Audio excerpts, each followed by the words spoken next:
ఆంధ్రప్రదేశ్లో ఇప్పటికే రోడ్లు పీపీపీ పేరుతో ప్రైవేటు వాళ్ళకి అప్పగిస్తున్నారు. మెడికల్ కాలేజీలు పీపీపీకి అప్పగించడం మీద చాలా పెద్ద దుమారం చెలరేగుతోంది. అయినా ప్రభుత్వం అందుకు తగ్గట్టుగా ప్రయత్నాలు ముమ్మరం చేసింది. వీటన్నింటికి తోడుగా ఇప్పుడు ఏకంగా రేషన్ షాపులు కూడా ప్రైవేటు వాళ్ళకి అప్పగించే ప్రక్రియకు శ్రీకారం చుట్టేసింది.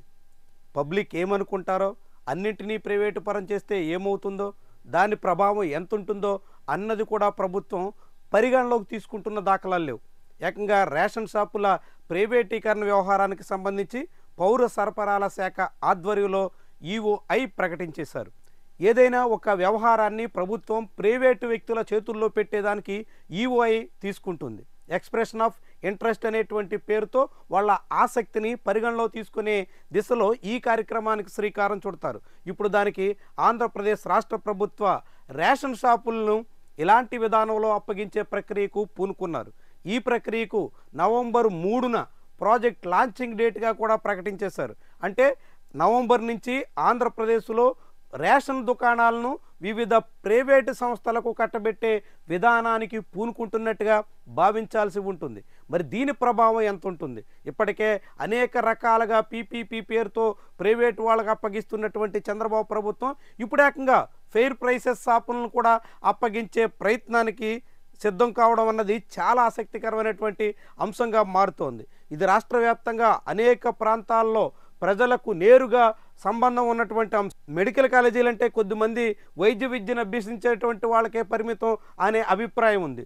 రోడ్లు అంటే అందు మీద టోల్ ట్యాక్స్ కట్టాల్సినటువంటి వాళ్ళు మాత్రమే బాధితులు అనే అభిప్రాయం ఉంది. కానీ రేషన్ దుకాణాలు ఆంధ్రప్రదేశ్లో మొత్తం 1,60,00,000 కుటుంబాల వరకు ఉంటే అందులో 1,45,00,000 కుటుంబాల వరకు వైట్ రేషన్ కార్డులే ఉన్నాయి. వాళ్ళందరూ నేరుగా నిత్యం రేషన్ షాపుల దగ్గర సరుకులు తెచ్చుకోవడం కానీ ఇతర రూపాల్లో తమ రేషన్ దుకాణాలతో అనుబంధం కానీ ఉంటుంది. అలాంటి రేషన్ దుకాణాలను ఇప్పుడు నేరుగా ప్రైవేటు వాళ్ళకి అప్పగించేదానికి ఈఓఐకి ప్రయత్నం చేస్తున్నటువంటి విధానం చాలా వివాదంగా మారే అవకాశం ఉంది.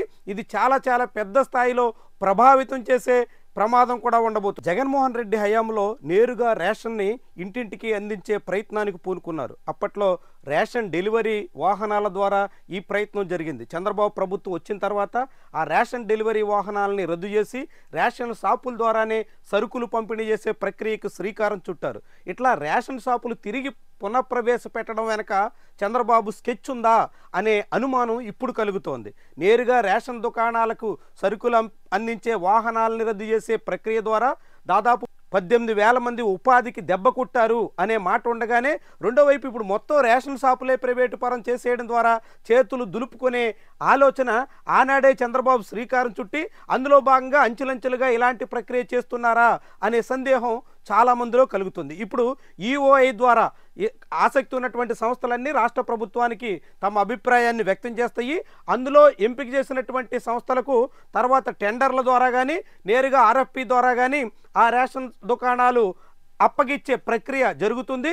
ఇదంతా అక్టోబర్ నెలాఖరు నాటికి పూర్తి చేసి నవంబర్ నుంచి మొత్తం రేషన్ సరుకులు ప్రైవేటు వాళ్ళ ద్వారా ప్రైవేటు సంస్థల ద్వారా అప్పగించే ప్రక్రియకైతే శ్రీకారం చుడుతున్నట్టుగా స్పష్టమవుతుంది. దీన్ని మరి ప్రజలు ఎట్లా స్వీకరిస్తారు, ఏ రీతిన దీన్ని అంగీకరిస్తారు, దీని తాలూకా ప్రభావం దీర్ఘకాలం పడబోతున్నటువంటి తరుణంలో చంద్రబాబు ఆలోచన ఎలాంటి పరిణామాలకి దారితీయబోతుంది?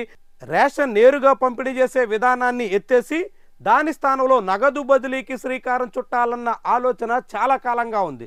రేషన్ నేరుగా బియ్యం అందించే పథకం కాకుండా కిలో బియ్యానికి ఎంతెంత చొప్పునన్నట్టుగా డబ్బులు అందించే ప్రయత్నానికి కేంద్రం చాలా కాలంగా ఆలోచిస్తుంది. ఇప్పుడు కేంద్ర ప్రభుత్వం రాష్ట్రంలోని ఎన్డీఏ డబుల్ ఇంజిన్ సర్కార్ అని చెప్తున్నటువంటి తరుణంలో నేరుగా రేషన్ దుకాణాలనే ప్రైవేటు వాళ్ళకి అప్పగించడం ద్వారా భవిష్యత్తులో రేషన్ బియ్యానికి బదులుగా నగదు బదిలీకి కూడా శ్రీకారం చుట్టే ప్రమాదం కూడా ఉంటుంది. మొత్తంగా రేషన్ అందించే బదులుగా ప్రజల నుంచి ఆ బాధ్యత నుంచి ప్రభుత్వం తప్పించుకునే ప్రయత్నానికి ప్రారంభోత్సవం జరగబోతున్నట్టుగా కనిపిస్తుంది.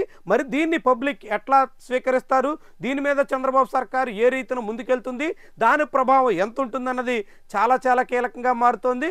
మొత్తంగా రేషన్ షాపుల నిర్వహణ నుంచి కూడా చేతులు దులుపుకోవాలనుకుంటున్న చంద్రబాబు ధోరణి మాత్రం దీర్ఘకాలం పాటు ప్రభావితం చేసే అంశంగా మనం చూడాల్సి ఉంటుంది.